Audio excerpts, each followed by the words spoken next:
Assalamualaikum warahmatullahi wabarakatuh. Allahumma sholli ala Muhammad wa ala ali Muhammad. Para pemirsa Khilafah News yang dirahmati Allah, alhamdulillah kita berjumpa kembali dengan program kesayangan kita, yakni Kabar Petang. Kita akan membahas tema-tema terkini dengan narasumber yang terpercaya, tentu saja dengan sudut pandang Islam. Inilah Kabar Petang selengkapnya.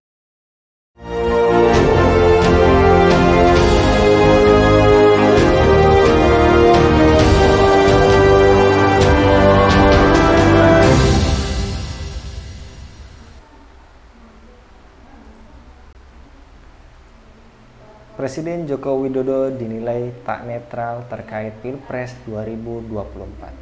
Hal itu menjadi sorotan dan mendapat tanggapan dari sejumlah pihak, termasuk analis politik Universitas Al-Azhar Indonesia, Ujang Komarudin. Ujang Komarudin mengkhawatirkan adanya abuse of power terkait dukungan Jokowi terhadap capres dan cawapres tertentu. Ia menilai Jokowi sebagai warga negara memiliki hak untuk memberikan dukungan. Namun, jika Presiden Jokowi terkesan mendukung capres atau cawapres tertentu dalam konteks jabatannya sebagai presiden, maka itu akan menjadi pertanyaan publik. Apakah pemerintah menjadi tim ses capres tertentu? Apakah Pilpres 2024 menghasilkan perubahan yang berpihak kepada umat? Bagaimana mewujudkan perubahan hakiki? Untuk membahasnya, kami terhubung dengan Kiai Abu Zaid. Kita sapa terlebih dahulu Kiai Abu Zaid. Assalamualaikum Pak Kiai. Waalaikumsalam warahmatullahi wabarakatuh. Bagaimana kabarnya Pak Kiai? Alhamdulillah sehat. Alhamdulillah baik Pak Kiai. Gimana Mas Anggi, sehat? Alhamdulillah saya juga Pak Kiai. Ya, Nah, Pak Kiai, kita akan membahas Alhamdulillah. netralitas Presiden Jokowi di antara kontestasi Pilpres 2024 yang akan berlangsung satu tahun lagi. Namun demikian, euforianya semakin terasa saat ini. Parpol dan elit politik mulai melakukan berbagai manuver politiknya. Berbagai survei oleh sebuah lembaga survei pun dilakukan, diantaranya untuk membangun opini seputar para capres tersebut. Apakah rezim Jokowi tidak netral bahkan ikut intervensi dalam pemilu 2024, Pak Kiai? Baik, Assalamualaikum warahmatullahi wabarakatuh. Waalaikumsalam. Pemirsa yang berbahagia. Jadi untuk istilahnya kan begini ya, kita kan sekarang mengklaim sebagai sistem demokrasi ya. Nah, sistem demokrasi sebagaimana kita pahami pada prakteknya kan tidak seperti teorinya. Kalau teorinya kan eh, kekuasaan, kedaulatan ada di tangan rakyat. Tapi pada faktanya kan tidak seperti itu. Bahkan di negara-negara barat sendiri ya, kedaulatan itu faktanya di tangan pemilik modal atau oligarki. Ya, jadi oligarki lah yang eh, dengan uangnya, dengan kekayaannya bisa mengendalikan ya eh, proses-proses khususnya pemilu paling tidak dengan calon-calon tertentu yang mereka inginkan mendapatkan apa namanya dukungan dari partai dicalonkan oleh partai-partai berpengaruh sehingga peluang menangnya lebih besar belum nanti dalam proses-proses pemilu ya dengan kampanye dan seterusnya bahkan bisa jadi disinyalin juga oleh banyak pihak seringkali lembaga-lembaga pemilu sendiri tidak netral sepenuhnya ya di dalam melakukan proses pemilu. Itu sesuatu yang biasa terjadi ya di dalam sistem kapitalis begitu. Jadi eh, bisa dijamin bahwa pihak-pihak penyelenggara pemilu termasuk mungkin rejim yang sedang berkuasa itu tidak bisa dijamin sepenuhnya netral karena mereka juga memiliki kepentingan-kepentingan bahkan mewakili kepentingan tertentu khususnya oligarki. Ini perkara yang sudah jadi rahasia umum saya kira begitu. Pak Kiai, jadi tadi sudah dikatakan ini bukan rahasia umum lagi tuh ya Pak Kiai. Juga di tengah-tengah masyarakat euforia adanya kontestasi pemilu itu sudah semakin terasa kuat gitu, di mana adanya posko-posko relawan, kemudian uh, sosialisasi para capres di berbagai daerah gitu. Mereka berharap besar akan adanya perubahan melalui pemilu tahun depan ini. Kemudian Pak Kiai, apakah pemilu 2024 bisa menghasilkan perubahan yang lebih baik menurut Anda Pak Kiai? Baik,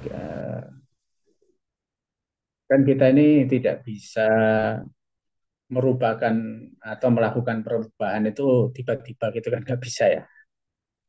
Jadi kalau kita melihat track record demokrasi khususnya yang diterapkan di Indonesia, harapan perubahan menuju yang lebih baik itu sesuatu yang sulit untuk dibayangkan bisa terjadi. Gitu ya. Jadi kondisinya kan memang seperti sekarang ya. Jadi pengaruh oligarki begitu kuat kita rasakan, bukan hanya dalam proses pemilu, demokrasi, dan seterusnya. Bahkan ada sebagian kalangan mengatakan yang terjadi sekarang sebenarnya bukan pesta demokrasi, tapi pesta oligarki, kan begitu ya. Nah, jadi eh, perubahan ke arah lebih baik itu sulit untuk dibayangkan bisa terjadi ketika instrumen kekuasaan itu tidak bisa melaksanakan apa yang diinginkan atau diharapkan oleh rakyat, ya. Bahkan eh, pelaksana pemilu sebagai bagian dari instrumen yang dimiliki oleh negara itu mestinya bisa melaksanakan pemilu sebagaimana mestinya, itu sudah diharapkan. Nah, tentu saja kalau kita sebagai seorang Muslim, kita tidak bisa melepaskan diri dari sudut pandang Islam, ya. Nah, disinilah nanti kita penting untuk membahas mengapa segala carut marut kehidupan bermasyarakat dan bernegara ini terjadi, apa sebabnya dan bagaimana solusinya. Nah, itu yang paling penting sebenarnya untuk dipahami oleh muslimin khususnya. Sehingga harapan menuju keadaan kehidupan yang lebih baik itu eh, bisa menjadi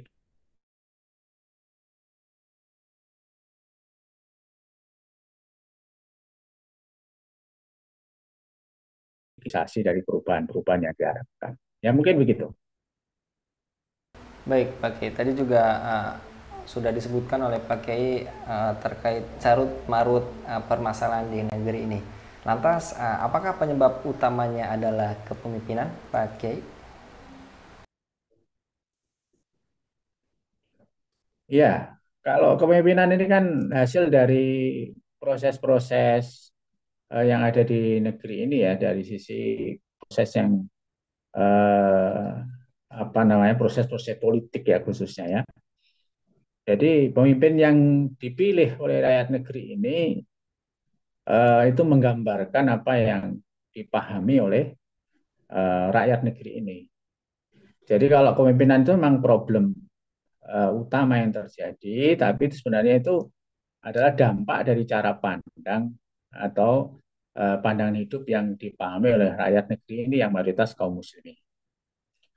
Nah, problem sebenarnya ini kan kalau tadi saya katakan kita berbicara dengan Islam sebagai seorang muslim. Nah, bagaimana sebenarnya Islam memandang persoalan ini? Yakni apa problem yang terjadi? Kemudian eh, itu akan memperjelas, menentukan apa solusi yang harus dilakukan.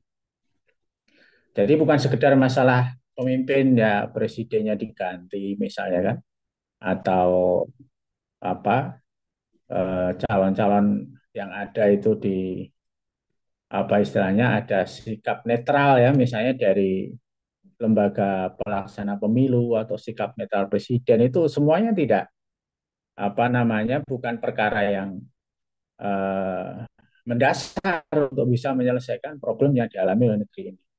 Meskipun kita tahu memang ya pemimpin negeri ini banyak mendapatkan kritik sebagai mana yang sudah kita pahami.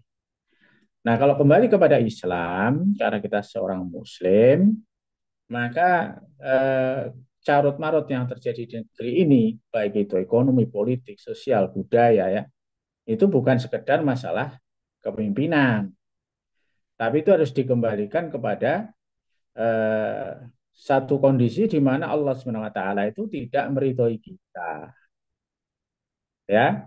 Sehingga kita kembali kepada Al-Qur'an, Allah menyatakan eh, walau anna ahlal qura amanu wattaqau lafatahna alaihim barakatim minas samai wal ard walakin kadzabu fa'akhadnahum bima kanu yaksibun.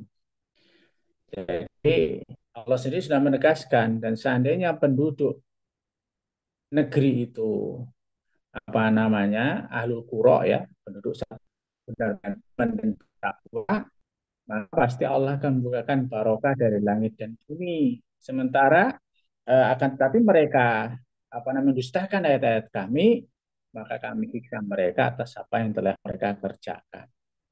Jadi dalam ayat ini Al-A'raf ayat 96 itu Allah sudah merumuskan, memberikan rumus kehidupan.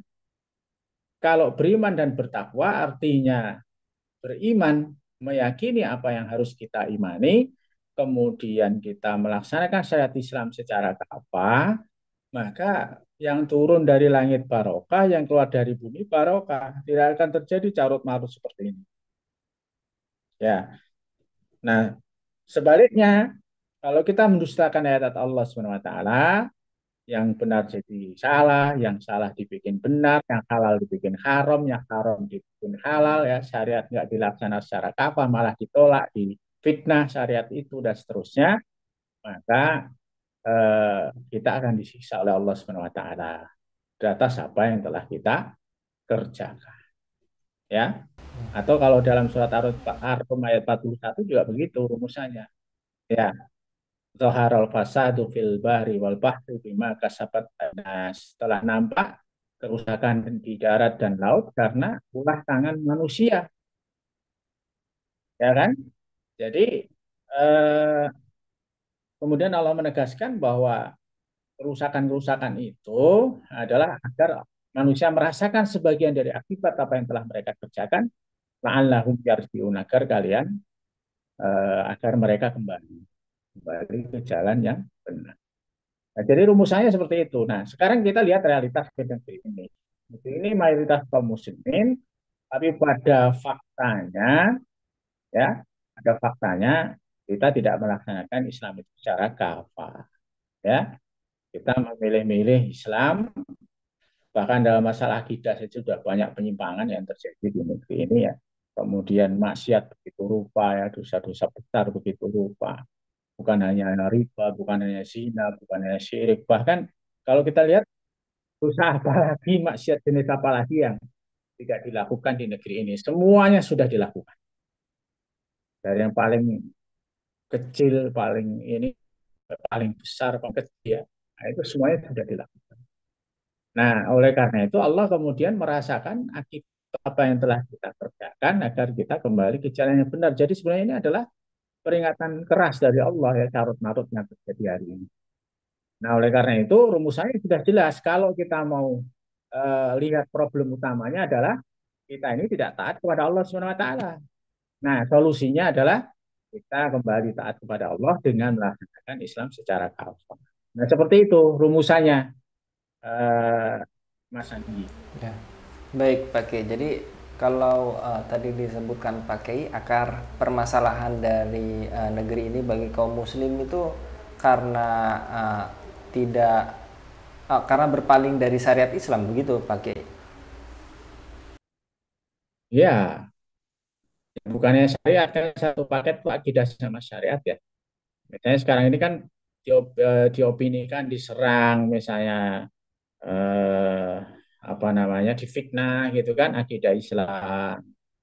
Ya, keimanan kita kepada Allah sering dipersoalkan, kepada Rasul, kepada Al-Quran sering dilecehkan. Ini bukan sekedar penyimpangan syariat gitu ya, tapi akidah pun sudah dipersoalkan, begitu kan? Nah, kalau penyimpangan syariat ya kita sudah lihat sendirilah betapa hancurnya negeri ini dari sisi ketaatan kepada Allah itu dilanggar begitu saja. Nah, begitu, Mas. Ya, baik Pak Ki. Terakhir, bagaimana cara memperbaiki berbagai kerusakan yang terjadi di negeri ini dan seperti apa agenda perubahan yang mestinya jadi program bagi setiap pribadi, kelompok maupun parpol Islam Pak Ki? Baik ya. Jadi seperti tadi sudah saya singgung bahwa solusinya ya la'allahum yarji'un, agar mereka kembali kepada Allah, kembali kepada Rasul, kembali kepada Islam, kembali kepada Al-Qur'an, kembali kepada As-Sunnah.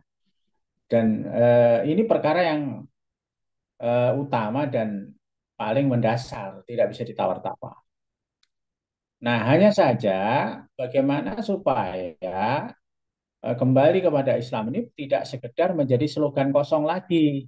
Seringkali kan begitu ya. Jadi kembali kepada Islam, kan? Kembali kepada Quran, kembali kepada Sunnah, tapi akan berakhir jadi slogan kosong kalau tidak dipersiapkan betul. Jadi ini butuh detailisasi. Problemnya detailnya kayak apa, problem utamanya mana, problem cabangnya mana. Misalnya kalau kita bicara korupsi ya, yang gila-gilaan di negeri ini kan, satu kementerian aja sampai ada ratusan triliun itu misalnya kan. Eh, itu sebenarnya bukan problem pokok korupsi itu problem cabang, itu dampak ya dari sistem kapitalis yang diterapkan ya, sehingga orang itu berlomba-lomba kaya dengan menghalalkan segala cara gitu ya. Eh, bahkan masuk menjadi pegawai misalnya ya, entah itu di kepolisian di mana, itu kan memang kan cari duit ya, di kejaksaan, di kehakiman itu kan memang cari duit. Nah, kalau memang ada kemungkinan mencari duit lebih besar ya, kebanyakan orang kan mengatakan kenapa tidak kan begitu. Ya, di perpajakan, di bea cukai begitu kan.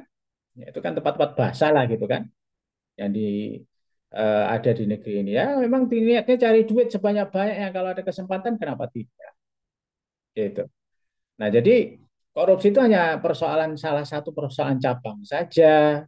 Dekadensi moral itu ya persoalan cabang saja, ya. Kemudian masalah pendidikan, ya, kenakalan remaja dan seterusnya itu masalah cabang semua. Problem pokoknya adalah tidak dilaksanakan secara Islam secara kafah, baik dalam kehidupan pribadi, masyarakat maupun negara, baik dalam perusahaan politik, ekonomi, sosial, budaya, hankam dan seterusnya. Nah, kenapa tidak bisa dilaksanakan? Ya, pertama memang umat Islam belum sadar sampai hari ini mayoritasnya ya, sehingga merasa tidak harus berjuang untuk melaksanakan Islam secara kafah. Nah, kalaupun itu sudah dipahami, masih ada problem lebih lanjut karena untuk melaksanakan syariat Islam itu kan perlu apa istilahnya ya? Itu kekuasaan atau secara teknis kan harus ada yang melaksanakan. Ya, tidak bisa hanya sekedar nanti dilaksanakan oleh organisasi A atau jamaah B, kan nggak bisa. Oleh karena itu, mestinya kalau kaitannya dengan pemilu, mestinya umat Islam itu punya posisi tawar. Jangan hanya sekedar apa namanya diberi janji-janji sembako saja sudah oke gitu ya. Janji sembako murah, janji sekolah murah gitu ya, atau kesehatan murah. Kalau sekedar itu umat Islam itu sebenarnya kita itu tidak berhenti kehidupan dunia saja. Kita itu akan menuju ke negeri akhirat. Ya mestinya umat Islam itu punya posisi tawar ya, khususnya parpol Islam misalnya, bahwa kami mengendaki calon presiden misalnya, kalau bicara presiden yang mau berjuang untuk menerapkan Islam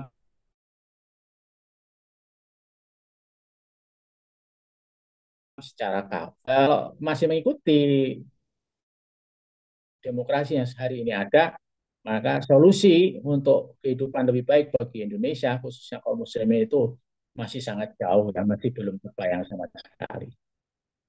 Nah, jadi sesungguhnya sebagaimana Allah menegaskan, fahkum bainahum bima anzalallahu wa la tattabi ahwa'ahum. Maka putuskanlah ya di antara mereka, ya terapkanlah hukum di antara mereka dengan apa yang Allah turunkan dan janganlah kamu mengikuti hawa nafsu mereka. Nah, ini persoalan sekarang ini malah mengikuti hawa nafsu manusia dengan suara terbanyak, nggak peduli benar salah, yang penting suara terbanyak diikuti, ya, dimenangkan dan seterusnya. Sementara meskipun itu benar tapi dianggap kurang suaranya ya dia kalah. Nah ini yang menjadikan sebab kehancuran di negeri ini dalam berbagai bidang kehidupan.